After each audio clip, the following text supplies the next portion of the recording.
नमस्कार दोस्तों, मैं वैभव एक बार फिर से आप सभी का स्वागत करता हूं आपके अपने YouTube चैनल टारगेट सरकारी नौकरी पर। तो आप सभी का स्वागत है। Very very good evening guys, जल्दी से सारे लोग आ जाइए। फिर आज के सेशन की हम लोग शुरुआत करेंगे और कुछ बहुत इंपॉर्टेंट MCQs को डिस्कस करेंगे जो कि आपके 2023 के एग्जाम के लिए काफ़ी महत्वपूर्ण हो सकते हैं। तो जितने लोग जुड़ते चल रहे हो सभी लोग सेशन को लाइक और शेयर जरूर कर दें। इसी के साथ शुरू करेंगे आज के सेशन को। और पहला प्रश्न आपके सामने इस तरीके से है, श्रमेव जयते कार्यक्रम किसके नाम के साथ जुड़ा हुआ है। तो यहाँ पर देखो, श्रमेव जयते कार्यक्रम की बात कर रहे हैं और आपको बताना है कि जो ये कार्यक्रम है ये किसके नाम के साथ जुड़ा हुआ है। वीवी गिरी के साथ, वीर सावरकर के साथ, लाल बहादुर शास्त्री के साथ, या फिर पंडित दीनदयाल उपाध्याय के नाम के साथ। ठीक है, चलिए पहले प्रश्न का सभी लोग आंसर कीजिएगा और जितने लोग जुड़ते चल रहे हो सभी लोग इस सेशन को क्या करेंगे, सेशन को लाइक करेंगे, सेशन को शेयर करेंगे। और जो लोग पहली बार हो सभी लोग चैनल को क्या कर लो भाई, तो चैनल को सब्सक्राइब कर लो। ठीक है, ध्यान रखना, तो चैनल को सभी लोग सब्सक्राइब कर लो जो लोग पहली बार हो। चलिए तो बताइएगा जल्दी से यहाँ पर पहले प्रश्न का क्या करेक्ट आंसर हो जाएगा। हमारा ऑप्शन डी करेक्ट होगा, पंडित दीनदयाल उपाध्याय। श्रमेव जयते कार्यक्रम जो है ये पंडित दीनदयाल उपाध्याय के नाम के साथ जुड़ा हुआ है। पहले प्रश्न का ऑप्शन डी यहाँ पर बिल्कुल करेक्ट हो जाएगा। आगे बढ़ेंगे दूसरे प्रश्न की तरफ। सोनार, सोनार का प्रयोग किया जाता है, बताइएगा। दूसरे प्रश्न का आंसर कीजिएगा। सोनार जो है तो इसका प्रयोग कहाँ पर किया जाता है, अंतरिक्ष में किया जाता है, चिकित्सा के क्षेत्र में किया जाता है, नौ संचालकों के द्वारा किया जाता है, या फिर उपरोक्त सभी क्षेत्रों में किया जाता है। तो सोनार का आपको बताना है, जो सोनार है तो इसका प्रयोग कहाँ पर किया जाता है। दूसरे प्रश्न का आप लोग आंसर करेंगे अंतरिक्ष के क्षेत्र में, चिकित्सा के क्षेत्र में, नौ संचालकों के द्वारा, या फिर उपरोक्त सभी। दूसरे प्रश्न का देखिए जो करेक्ट आंसर होगा वो होगा हमारा ऑप्शन सी हो जाएगा। नौ संचालक जो होते हैं, नौसेना जो होती है, जो समुद्री जहाज होते हैं, वहां पर सोनार का प्रयोग किया जाता है। और क्यों किया जाता है भाई, तो ध्यान रखना, जो समुद्र में जो डूबी हुई चीजें होती हैं, ठीक है, समुद्र में जो डूब गई चीजें होती हैं, जो डूबी हुई चीजें होती हैं, उनका पता लगाने के लिए क्या होता है, तो जो नौसेना है, जो हमारे समुद्री जहाज हैं, उनके द्वारा क्या किया जाता है, सोनार का प्रयोग किया जाता है समुद्र में डूबी हुई चीजों का पता लगाने के लिए। ऑप्शन यहां पर सी हमारा बिल्कुल करेक्ट हो जाएगा। तीसरे प्रश्न की तरफ चलेंगे। टोकोफेराल किस विटामिन का नाम है। चलिए तीसरे प्रश्न का आंसर कीजिएगा। तो tocopherol vitamin B, vitamin C, vitamin D, या फिर विटामिन ई, कौन से विटामिन का नाम टोकोफेराल हो जाएगा। चलिए जल्दी से बताइएगा। तो देखो विटामिन बी की अगर हम लोग बात करेंगे, विटामिन बी का नाम हो जाएगा क्या, तो विटामिन बी का नाम हो जाएगा थायमिन। ठीक है, विटामिन बी का नाम क्या हो जाएगा, थायमिन हो जाएगा। सी की अगर हम लोग बात करेंगे तो विटामिन सी का नाम क्या हो जाएगा, तो ये हो जाएगा एस्कॉर्बिक एसिड। ठीक है, क्या हो जाएगा, विटामिन सी का नाम हो जाएगा एस्कॉर्बिक एसिड। अगर हम लोग बात करेंगे विटामिन डी की, ठीक है, तो डी का क्या हो जाएगा, तो विटामिन डी का नाम हो जाएगा कैल्सीफेरॉल हो जाएगा। ठीक है, विटामिन डी का नाम क्या हो जाएगा, तो ये हो जाएगा आपका कैल्सीफेरॉल, विटामिन डी। और विटामिन ई यहाँ पर हमारा करेक्ट आंसर होगा। विटामिन ई का रासायनिक नाम क्या होता है, टोकोफेरॉल होता है। क्लियर है, तो vitamin B thiamine, vitamin C ascorbic acid, vitamin D calciferol, और विटामिन ई यहाँ पर हमारा बिल्कुल करेक्ट होगा। विटामिन ई का रासायनिक नाम होता है टोकोफेरॉल। ऑप्शन डी यहाँ पर बिल्कुल करेक्ट है। आगे बढ़ेंगे चौथे प्रश्न की तरफ। अगले प्रश्न का आंसर कीजिएगा। हम कमरे में सूर्य का प्रकाश प्राप्त करते हैं किस प्रक्रिया के द्वारा। ठीक है, तो देखो सूर्य भगवान तो उजाला देते हैं, रोशनी देते हैं, प्रकाश देते हैं, लेकिन आप कमरे के अंदर बैठे रहते हो तो कमरे के अंदर भी आपको सूर्य भगवान, कमरे के अंदर से आपको सूर्य भगवान नहीं दिखते हैं, लेकिन सूर्य भगवान का जो प्रकाश है वो आपको कमरे के अंदर महसूस होता है, प्रतीत होता है, दिखता है। तो जो कमरे के अंदर सूर्य का प्रकाश होता है वो किसके कारण होता है, प्रवर्तन के कारण, अपवर्तन के कारण, विवर्तन के द्वारा, या फिर प्रकीर्णन के द्वारा। चौथे प्रश्न का सभी लोग आंसर करेंगे। चलिए जल्दी से चौथे प्रश्न का सभी लोग आंसर करेंगे और करेक्ट आंसर क्या हो जाएगा, यहां पर हमारा हो जाएगा प्रकीर्णन के द्वारा। ठीक है, कमरे में जो हम सूर्य का प्रकाश प्राप्त करते हैं वो किसके द्वारा, तो प्रकीर्णन के द्वारा प्राप्त करते हैं। चौथे प्रश्न का ऑप्शन डी यहां पर बिल्कुल करेक्ट हो जाएगा। ठीक है, चलिए आगे बढ़ेंगे। पांचवें प्रश्न का आंसर कीजिएगा। बिजली का सबसे उत्तम चालक इनमें से कौन सा है। शुद्ध जल, समुद्री जल, सूखी लकड़ी, या फिर प्लास्टिक। चलिए जल्दी से बताना, बिजली का सबसे उत्तम चालक कौन सा है। आपको इस प्रश्न का आंसर करना है, बिजली का सबसे उत्तम चालक कौन सा है।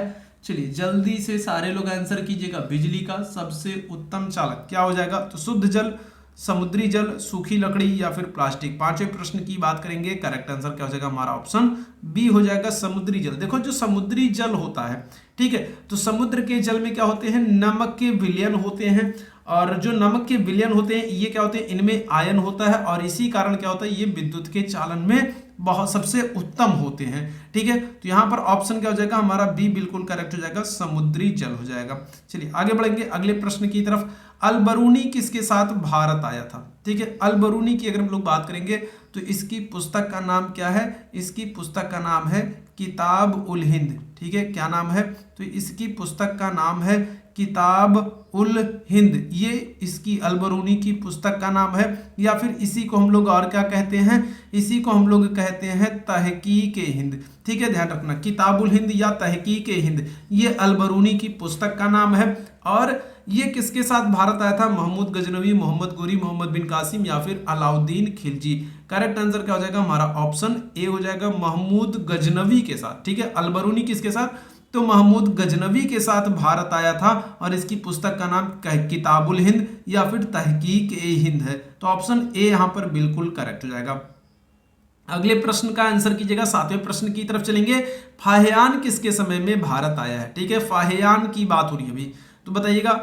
ठीक है, तो अल-बरूनी जो है ये तो महमूद गजनवी के साथ भारत आया था, लेकिन यहाँ पर आपसे पूछा जा रहा है फाहियान जो है ये किसके समय में भारत आया है? चंद्रगुप्त प्रथम, चंद्रगुप्त मौर्य, चंद्रगुप्त द्वितीय या फिर हर्षवर्धन। क्या करेक्ट आंसर होगा? देखो हर्षवर्धन की अगर हम लोग बात करें तो हर्षवर्धन के समय में चीनी यात्री हेनसांग आया था। ठीक है, हर्षवर्धन के समय में कौन आया था?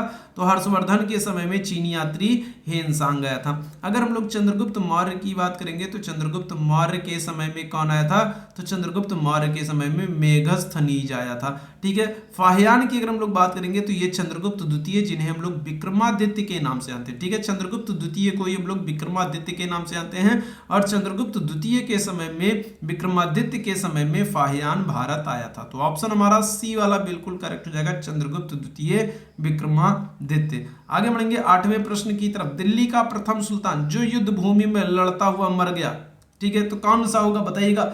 दिल्ली में एकमात्र, दिल्ली सल्तनत का एकमात्र सुल्तान है जो क्या होगा, जो युद्ध भूमि में लड़ता हुआ मारा जाएगा, तो बताइएगा कौन होगा? ठीक है, कौन सा है? नासरुद्दीन महमूद है, बहराम शाह है, अलाउद्दीन आलम शाह है या फिर इब्राहिम लोदी है। कौन सा सुल्तान है जो युद्ध भूमि में लड़ता हुआ मारा जाएगा? तो ध्यान रखना भाई, 21 अप्रैल। ठीक है, तारीख क्या होगी? तो तारीख है 21 अप्रैल 1526। ठीक है, 21 अप्रैल 1526। और इस दिन क्या होगा? तो इस दिन ध्यान रखना पानीपत का पहला युद्ध होगा। ठीक है, कौन सा होगा?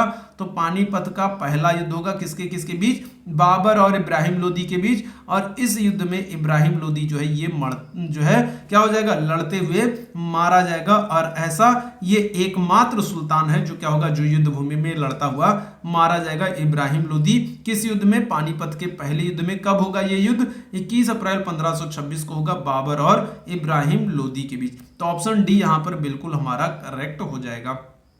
अगले प्रश्न का आंसर कीजिएगा, कोलिय विद्रोह कहां पर हुआ है? ठीक है, तो कोलिय विद्रोह आपसे पूछ रहा है, बताइएगा कोलिय विद्रोह कहां पर होगा? देखो कोलिय विद्रोह की अगर हम लोग डेट की बात करें तो डेट क्या होगी? डेट है 1831 से लेकर के 1833 तक। ठीक है, 1831 से लेकर के 1833 तक ये कोलिय विद्रोह शुरू होगा। कोल जनजाति के द्वारा होगा, और कहां पर होगा? तो छोटा नागपुर। ऑप्शन क्या होगा हमारा? सी बिल्कुल करेक्ट हो जाएगा। कोलिय विद्रोह जो है ये कहां पर? छोटा नागपुर में होगा, 1831 से लेकर के 1833 के दौरान। ऑप्शन सी यहां पर बिल्कुल करेक्ट है।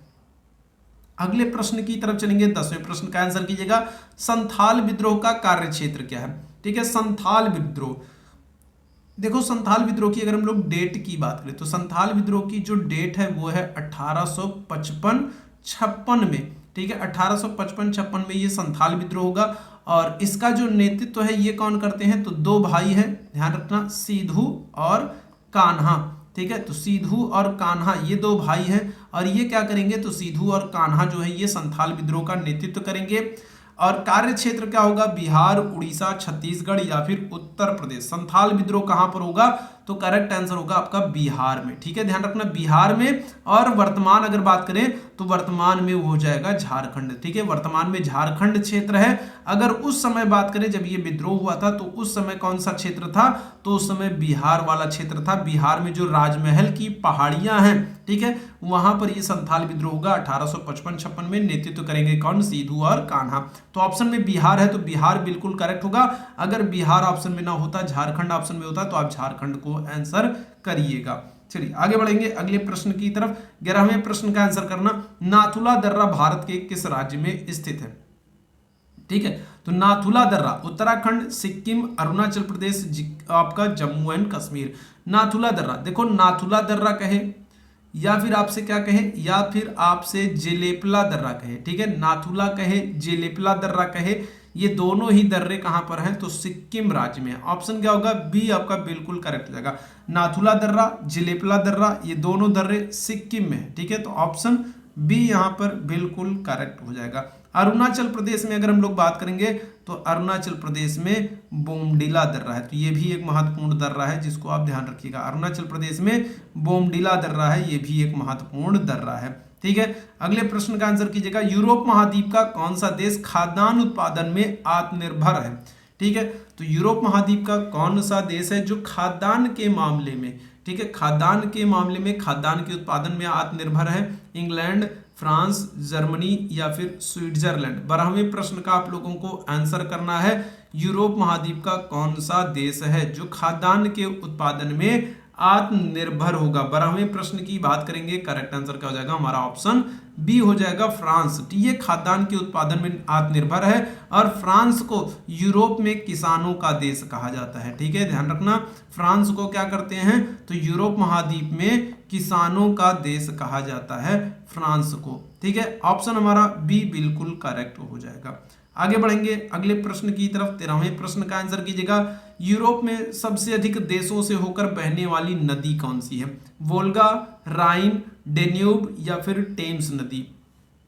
चलिए बताइएगा, तो यूरोप में सबसे ज्यादा देशों से होकर बहने वाली नदी कौन सी? जितने लोग बाद में जुड़े हो, जितने लोगों ने सेशन को लाइक नहीं किया है, जितने लोगों ने सेशन को शेयर नहीं किया है, तो आपको पता है आपको क्या करना है, सेशन को लाइक करना है और क्या करना है, और सेशन को शेयर कर देना भाई। ठीक है, सेशन को क्या करना है, सेशन को लाइक करना है, सेशन को शेयर करना है। जो लोग पहली बार हो चैनल को सब्सक्राइब जरूर कर लो। तो बताना क्या हो जाएगा, तो यूरोप में सबसे ज्यादा देशों से होकर बहने वाली नदी आपकी डेन्यूब नदी हो जाएगी। ध्यान रखना 10 देशों से होकर के बहती है। ठीक है, यूरोप महाद्वीप के 10 देशों से होकर के बहती है। और कहां से, तो ध्यान रखना जर्मनी में ब्लैक फॉरेस्ट से निकलती है। ठीक है, कहां से निकलती है, तो जर्मनी में, ये जर्मनी में है, ब्लैक फॉरेस्ट पर्वत है और यहां से निकलती है ये डेन्यूब नदी। ठीक है, यूरोप महाद्वीप के 10 देशों से सबसे अधिक देशों से होकर बहने वाली नदी है डेन्यूब नदी। ऑप्शन सी यहां पर बिल्कुल करेक्ट हो जाएगा। ठीक है, अगले प्रश्न का आंसर कीजिएगा, हीरे के लिए प्रसिद्ध किम्बरले खान कहां पर स्थित है? अब देखो यहां पर अगर प्रश्न की बात करें, एक प्रश्न तो यहीं पर क्लियर है कि जो ये किम्बरले खान है ये किसके लिए प्रसिद्ध है, ये हीरे के लिए प्रसिद्ध है। एक प्रश्न तो आपका यहीं पर क्लियर हो जा रहा है। अब दूसरा प्रश्न है कि जो ये किम्बरले खान है ये कहां पर है, डेनमार्क, बेल्जियम, ऑस्ट्रेलिया या फिर दक्षिण अफ्रीका? क्या हो जाएगा, हीरे के लिए प्रसिद्ध है किम्बरले की खान, कहां पर स्थित है? करेक्ट आंसर हो जाएगा हमारा ऑप्शन डी, दक्षिण अफ्रीका हो जाएगा। 14वें प्रश्न का क्या हो जाएगा, ऑप्शन डी बिल्कुल करेक्ट हो जाएगा, दक्षिण अफ्रीका हीरे के लिए प्रसिद्ध है किम्बरले की खान। ऑप्शन डी यहां पर बिल्कुल करेक्ट होगा। अगले प्रश्न की तरफ चलेंगे, राज्यसभा में शामिल सदस्यों के लिए आयु सीमा होती है? बताइएगा, राज्यसभा की बात हो रही है, राज्यसभा आपका क्या होता है, राज्यसभा द्वितीय सदन होता है। और क्या होता है राज्यसभा, और उच्च सदन होता है। और क्या होता है राज्यसभा, और अस्थाई सदन होता है। राज्यसभा द्वितीय सदन है, उच्च सदन है और अस्थाई सदन है। राज्यसभा का जो कार्यकाल होता है वो कितना होता है, तो राज्यसभा का कार्यकाल होता है 6 वर्ष का। और राज्यसभा में शामिल सदस्यों के लिए आयु सीमा कितनी होती है, 30 वर्ष होती है। ध्यान रखना, ऑप्शन क्या हो जाएगा, बी यहां पर बिल्कुल करेक्ट हो जाएगा। राज्यसभा के सदस्यों की बात हो रही है और राज्यसभा के सदस्यों का कार्य जो आयु सीमा है वो 30 वर्ष और कार्यकाल जो होता है वो कितना, 6 वर्ष होता है। राज्यसभा का द्वितीय सदन है, उच्च सदन है और क्या हो जाएगा, और स्थायी सदन है। आगे बढ़ेंगे अगले प्रश्न की तरफ। 16वें प्रश्न का आंसर कीजिएगा, मसौदा समिति के प्रमुख कौन थे? मसौदा समिति, तो देखो मसौदा समिति का आपसे पूछा जाए या फिर आपसे ड्राफ्टिंग कमेटी पूछा जाए, ठीक है, मसौदा समिति पूछा जाए, ड्राफ्टिंग कमेटी पूछा जाए या फिर आपसे प्रारूप समिति पूछा जाए, ठीक है, प्रारूप समिति पूछा जाए, ड्राफ्टिंग कमेटी पूछा जाए या मसौदा समिति पूछा जाए, आंसर आपका होगा क्या, भीमराव अंबेडकर होगा, ठीक है, क्या हो जाएगा, तो भीमराव अंबेडकर। प्रारूप समिति, मसौदा समिति या ड्राफ्टिंग कमेटी, ठीक है, इसके प्रमुख कौन है, भीमराव अंबेडकर हैं। कब इस समिति को प्रस्तुत किया जाएगा, जो ये प्रारूप, जो आपकी प्रारूप जो प्रस्ताव है ना, जो प्रारूप प्रस्ताव है या फिर जो मसौदा प्रस्ताव है, इसको प्रस्तुत कब किया जाएगा, तो 29 अगस्त 1947 को, ठीक है, कब, तो 29 अगस्त 1947 को भीमराव अंबेडकर के द्वारा इस प्रारूप प्रस्ताव को प्रस्तुत किया जाएगा या फिर इस मसौदा प्रस्ताव को प्रस्तुत किया जाएगा। और इस मसौदा या फिर प्रारूप या फिर ड्राफ्टिंग कमेटी के जो प्रमुख थे वो कौन थे, भीमराव अंबेडकर थे। और इस कमेटी में कितने सदस्य थे, तो ध्यान रखना भीमराव अंबेडकर को मिलाकर के, अध्यक्ष को मिलाकर के कुल 7 सदस्य थे, ठीक है, कितने सदस्य थे, तो 7 सदस्य थे। ऑप्शन डी यहां पर बिल्कुल करेक्ट हो जाएगा।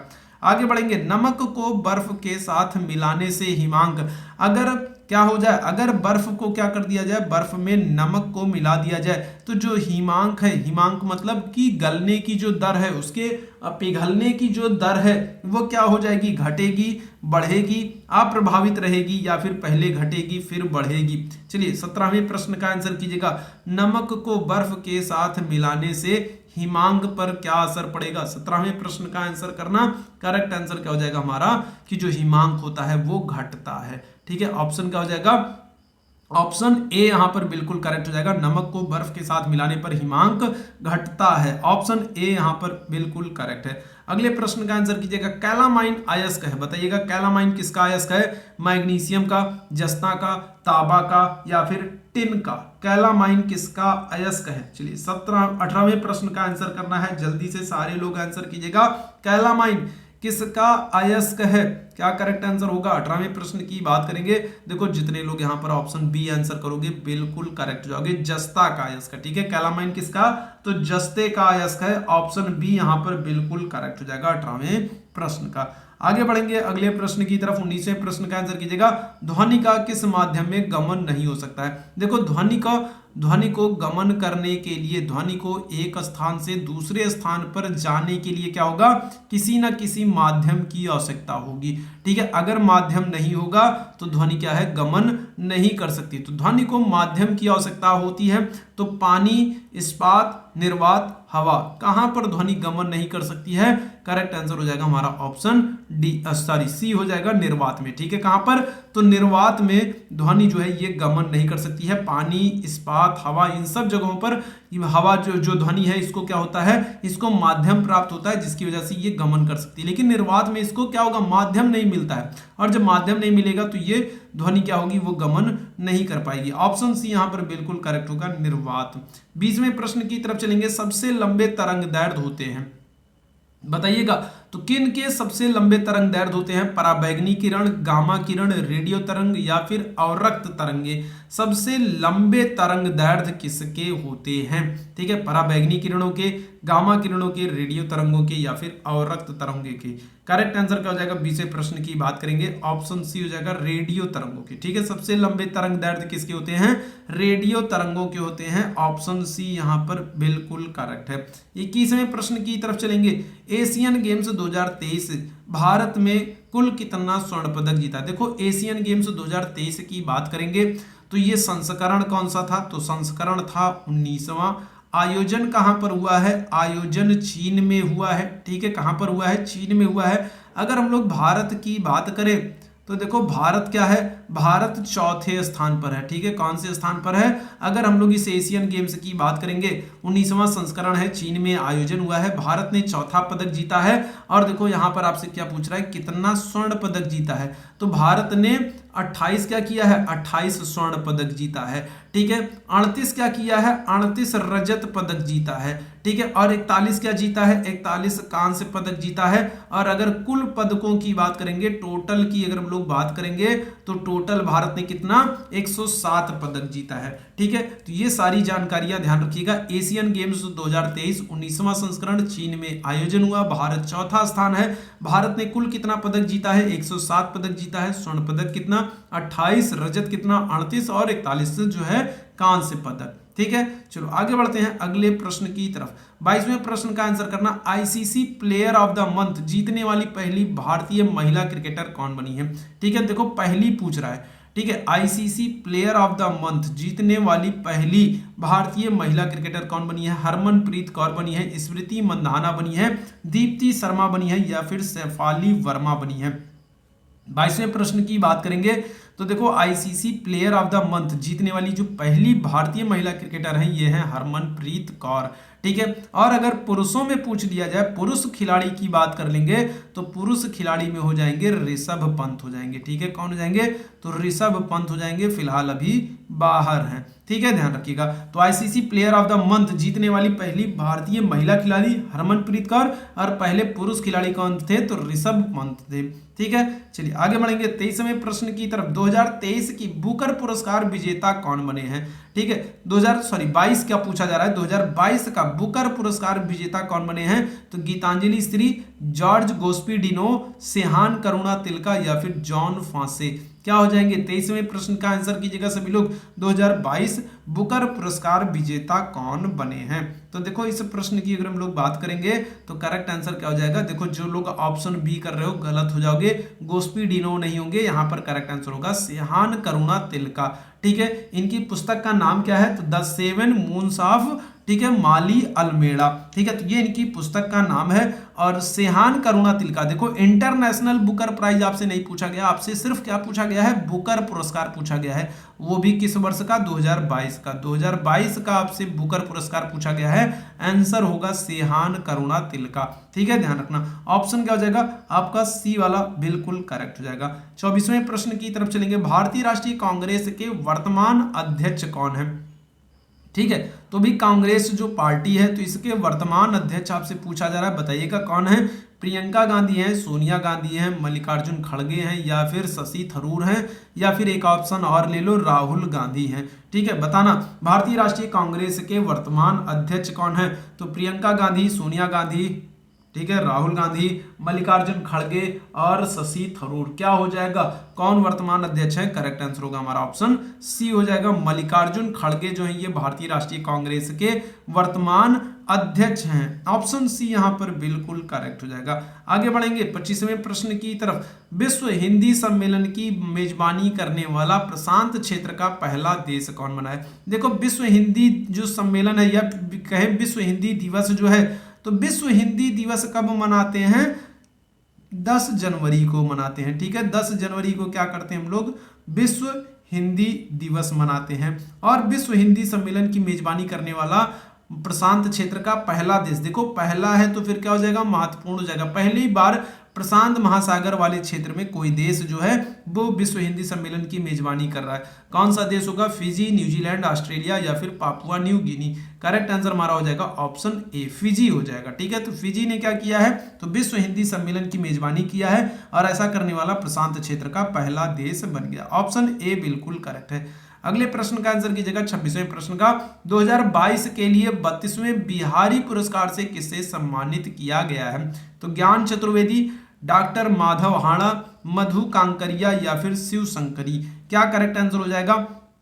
2022 के लिए बात करेंगे 32वें बिहारी पुरस्कार, ज्ञान चतुर्वेदी, माधव हाड़ा, मधु कांकरिया या फिर शिव शंकरी। करेक्ट आंसर कौन हो जाएंगे, तो ऑप्शन बी हो जाएगा माधव हाड़ा, ठीक है। कौन हो जाएंगे, तो डॉक्टर माधव हाड़ा जो हैं इनको 32वें बिहारी पुरस्कार से सम्मानित किया गया है, ऑप्शन बी यहाँ पर बिल्कुल करेक्ट है। आगे बढ़ते हैं, अगले प्रश्न की बात करेंगे। फीफा अंडर 17 महिला विश्व कप 2022 का खिताब किसने जीता है, तो जर्मनी, इंग्लैंड, दक्षिण कोरिया या फिर स्पेन क्या हो जाएगा। फीफा अंडर 17 महिला विश्व कप की बात करेंगे तो फीफा अंडर 17 महिला विश्व कप 2022 जो है ये खिताब जीता है किसने, स्पेन ने जीता है। और अगर आपसे फीफा विश्व कप की बात कर लें, ठीक है। अगर अभी आपसे फीफा क्या कर ले, फीफा पुरुष विश्व कप की बात कर लेंगे तो विजेता कौन बना है, तो विजेता बना है अर्जेंटीना बना है, ठीक है। कौन बना है, अगर फीफा विश्व कप पुरुष वाले की बात कर लेंगे तो क्या हो जाएगा, तो विजेता कौन है, अर्जेंटीना है। और अगर अंडर 17 में महिला विश्व कप की बात करेंगे तो विजेता कौन है, स्पेन है। ऑप्शन डी यहाँ पर बिल्कुल करेक्ट हो जाएगा। 28वें प्रश्न की बात करेंगे, सैयद मुश्ताक अली ट्रॉफी 2022 टूर्नामेंट किसने जीता है, तो मध्य प्रदेश, मुंबई, सौराष्ट्र या फिर हिमाचल प्रदेश। 28वें प्रश्न का आंसर कीजिएगा, Syed Mushtaq Ali trophy 2022 tournament. Correct answer क्या हो जाएगा हमारा, ऑप्शन बी हो जाएगा, मुंबई ने, ठीक है। किसने, तो मुंबई ने जीता है सैयद मुश्ताक अली ट्रॉफी 2022 टूर्नामेंट। आगे बढ़ते हैं 29वें प्रश्न का आंसर कीजिएगा, एक राष्ट्र एक चुनाव पैनल के लिए किसको प्रमुख बनाया गया है, ठीक है। तो एक राष्ट्र एक चुनाव पैनल, एक राष्ट्र एक चुनाव पैनल बनाया गया है और इसके लिए क्या किया गया है, किसको प्रमुख बनाया गया है, द्रौपदी मुर्मू को, रामनाथ कोविंद को, जगदीप धनखड़ को या फिर अमित शाह को। करेक्ट आंसर क्या हो जाएगा, 29वें प्रश्न की बात करेंगे तो जो हमारे पूर्व राष्ट्रपति थे रामनाथ कोविंद, इनको एक राष्ट्र एक चुनाव पैनल के लिए प्रमुख बनाया गया है, ठीक है। ऑप्शन बी बिल्कुल करेक्ट हो जाएगा, रामनाथ कोविंद। आगे बढ़ेंगे और आज के सेशन के आखिरी प्रश्न की बात करेंगे, मिर्चा चावल को किस राज्य से जीआई टैग दिया गया है, झारखंड, बिहार, उड़ीसा, छत्तीसगढ़। कौन सा राज्य है जहां से मिर्चा चावल को जीआई टैग दिया गया, ठीक है। कौन सा राज्य है जहां से क्या किया गया है, मिर्चा चावल को जीआई टैग दिया गया है, झारखंड, बिहार, उड़ीसा या फिर छत्तीसगढ़। तीसरे प्रश्न की बात करेंगे और जो करेक्ट आंसर हमारा हो जाएगा ये क्या हो जाएगा, ऑप्शन बी हो जाएगा, बिहार, ठीक है। बिहार का मिर्चा चावल है जिसको क्या किया गया है, जिसको जीआई टैग दिया गया है, ठीक है। तो ये आज का महत्वपूर्ण सेशन था। 30 इंपॉर्टेंट क्वेश्चंस को हम लोगों ने डिस्कस किया। जितने लोगों ने अभी तक सेशन को लाइक नहीं किया है, सेशन को शेयर नहीं किया है, तो सेशन को जाने से पहले लाइक शेयर जरूर कर दिए। जो लोग पहली बार हैं वो सभी लोग क्या कर लें, तो चैनल को सब्सक्राइब जरूर कर लें ताकि जब भी हम लोग लाइव आते हैं तो इसकी नोटिफिकेशन अभी आपको मिलती रहे। तो अभी के लिए हम लोग बस इतना ही करेंगे। उम्मीद है सेशन आप लोगों को पसंद आया होगा। तो अभी के लिए बस इतना ही। थैंक यू सो मच आप सभी लोगों को मेरे साथ जुड़ने के लिए। गुड नाइट, शुभ रात्रि।